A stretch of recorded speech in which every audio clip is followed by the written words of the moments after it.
এক সময়ের কথা, দূরে এক সবুজ উপত্যকা ছিল একটি নির্জন আঙ্গুর ক্ষেত। সেই ক্ষেতের মাঝখানে ছিল এক পুরনো আঙ্গুর গাছ, যার ডালপালায় একদিন এসে বসে এক সাদা কবুতর। কবুতরটি একা ছিল, অনেক দূর উড়ে এসে এই গাছটিকে আপন মনে করেছিল। তারপর সে গাছের শক্ত একটি ডালের উপর বাসা তৈরি করতে শুরু করল। ডালপালা দিয়ে, শুকনো লতা আর নরম পাতা দিয়ে সে এক সুন্দর বাসা বানিয়ে ফেল। প্রতিদিন সকালে সূর্যের আলোয় সে তার ডিমে বসে থাকত, আর চারপাশে আঙ্গুরের গুচ্ছগুলো দোল খেত হাওয়ায়। একদিন দূর থেকে একটি রঙিন তোতাপাখি উড়ে এল। সে কবুতরটির পাশে বসে বলল, তুমি কি এখানে একাই থাকো? কবুতর হালকা হাসি দিয়ে বলল, হ্যাঁ, কিন্তু আমি একা নই। আমার বাসা, আমার স্বপ্ন, আর এই প্রকৃতি, সবই তো আমার সঙ্গী গু। তোতাপাখি মুগ্ধ হয়ে তাকিয়ে থাকল।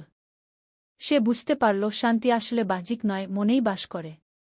তারপর দুজনেই গাছের আলাদা ডালে বাসা বানিয়ে পাশাপাশি থেকেছে।